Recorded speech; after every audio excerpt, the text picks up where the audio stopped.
today's episode, Yamaha freaking gets its new tires. Alright guys, it's Luke with H&G Speed back again, and well, here it is. I got the wheel adapters in actually a little earlier than I expected, and I put them on.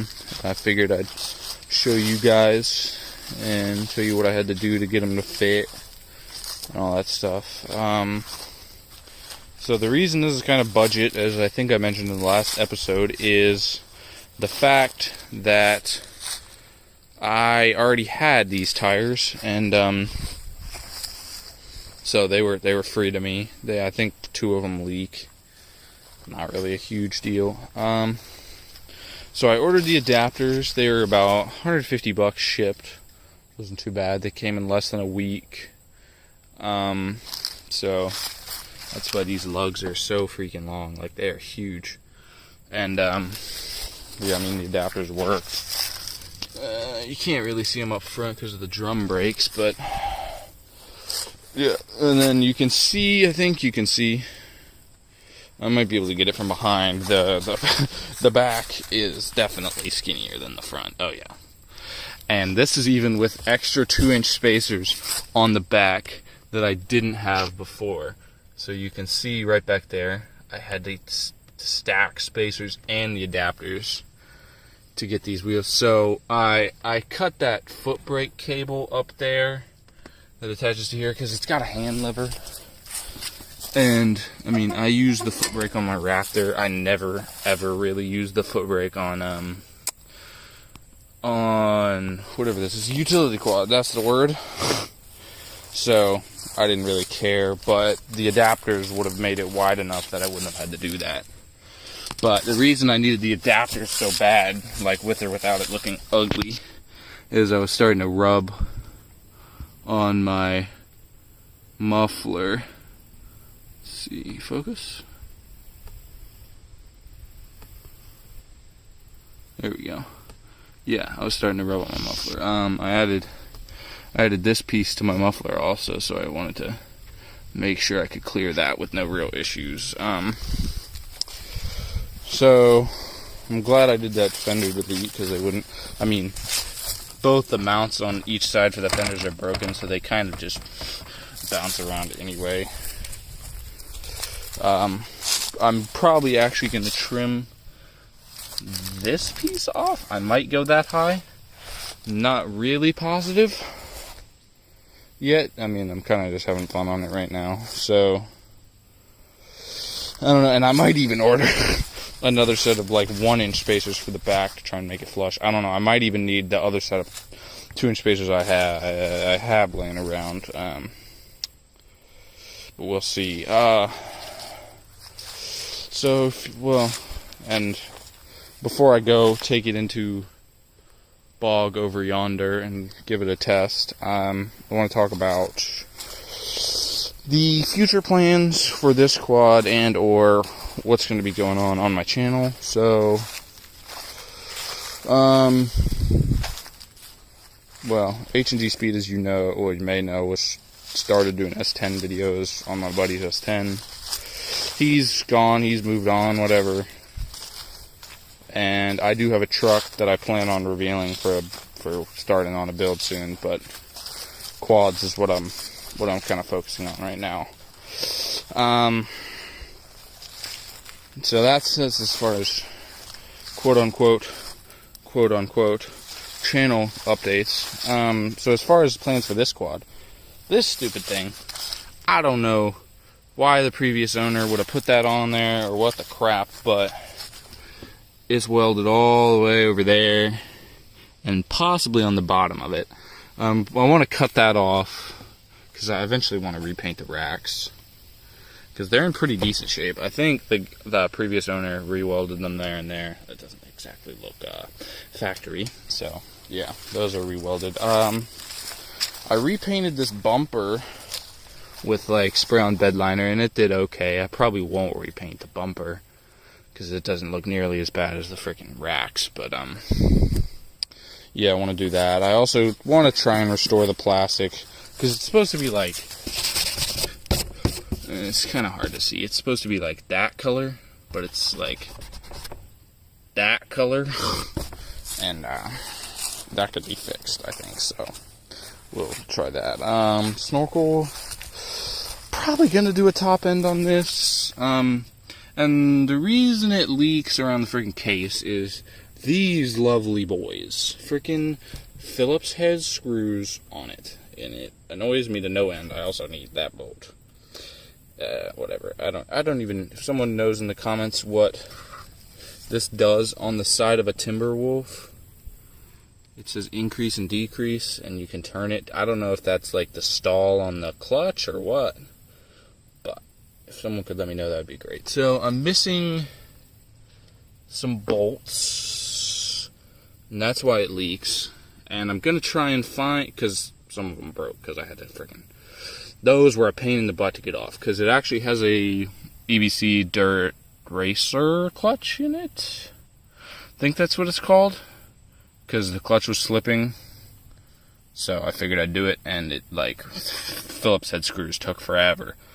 So I want to try and get some screws that are this thread and length and everything that are either Allen, Torx, or like freaking regular bolts to make it easier, and then I can tighten it better, and I can re-drill and tap those holes, and then hopefully, I mean, it doesn't leak oil from anywhere else, so that'll be good. I want to eventually do the top end on that. Wiseco does a top end kit for like $90. That's 0.5 over, so it'll make a little extra power too. Ow, I hit my head on the freaking handlebars. Oh, new grips at some point. I want to see about. I saw a guy that did a. He did a disc brake conversion on a either Big Bear 350 or Big Bear 400 on the back, off of High Lifter's Honda disc brake kit, and this looks similar to the rear axle that he did it on, so I might be able to do it on this one. If so, having at least one set of disc brakes would be nice. Yeah, so that would be a bit of a custom mod. High Lifter, or not High Lifter, it's literally the exact same kit, but it's, instead of $150 for the High Lifter kit, it's just a no-name kit that's the exact same thing for $50, so do that. But before I do that, $50 I'll spend is one thing this thing has done since I got it, is it's had a freaking timing chain tick. And it's probably because this chain is so freaking loose and this tensioner is shot, and it's like a combination of the two. So I want to get a manual chain tensioner, just so I don't want to mess with the chain on this thing. Look at this thing.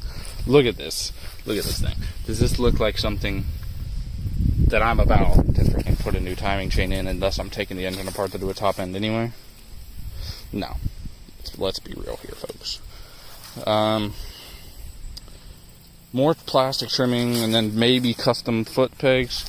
I don't know, I'm probably just going to cut the plastics along here and then find some way to like make them a little more sturdy. But and maybe just like possibly just because it's custom and it's a project and whatever, turbocharge it. That would be cool, because I've wanted to I literally ordered a turbocharger. What is it like? Something like that. It's literally the turbocharger anyone uses when they're like, we bought the world's smallest turbocharger to turbo our go-kart or whatever. It's like $200, whatever. Get the gas, the flange kit, so I can weld on my new exhaust and stuff. So I'd be interested in doing that, but that would be after I fix everything, basically.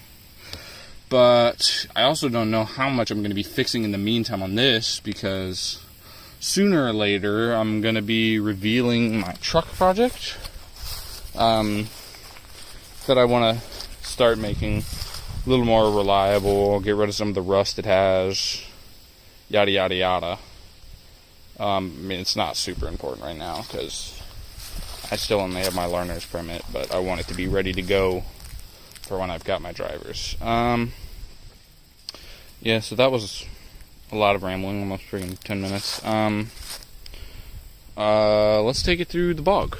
I'm gonna get back to you when I'm on the other side of the bog to ready to start crossing through it. On the camera, it looks kind of trash, which is weird. I mean, I'm filming on my phone because I have a GoPro Hero 7 White, but I don't know. I have to work on that because my resolution looks like literal garbage on that. Like, filmed in 1440p and it looks like freaking 144p. Like, it's trash and the lighting is just awful. And my phone films in 4K, which is neat. But it absolutely wrecks my battery, which I forgot about. So I can't make super long videos if I film in 4K. And when I say super long, I mean like 15 minutes. So I'm going to try and film the rest of this in 1080p, and we'll see how it comes out. I want to try and film in 1440p, but it didn't look like that was an option, so I'm going to figure that out later.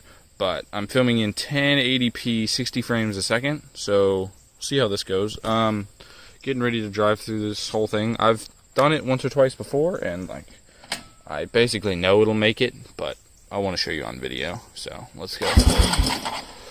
Yeah, and this is one thing. The quad doesn't exactly run like a dream, which is why I don't really care. And yeah, I'm freaking putting my feet up on the rack because it's not exactly what I would call deep or anything of the such.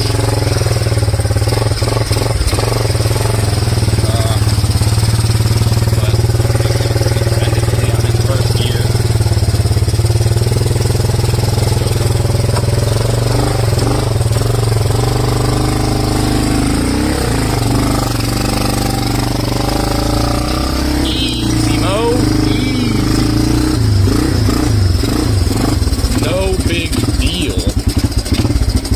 Water's like extremely low right now. Like I had a brute force 650 on 26s that I was like freaking past the engine on.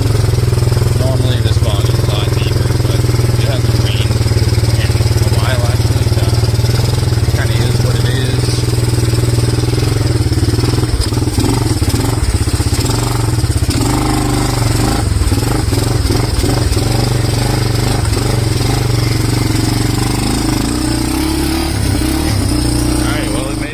Alright guys, well, that concludes today's episode. So I guess next episode will either be another video on this, video on a mystery four-wheeler I got in there, or on a green thing you might be able to see through the weeds. Hopefully not too much of, but we'll see, boys. Probably next video will be on El Mystery Quad and about how I got it so cheap. Blah blah blah, because I might be able to film that tomorrow. So I'll see you guys in the next video. If you wouldn't mind, if you have watched the video to the end, could you please tell me if the 1080p is acceptable? If not, I don't really have a problem filming in 4K. It just might take longer because I might have to recharge my phone, but we'll see. Alright, see you guys in the next video.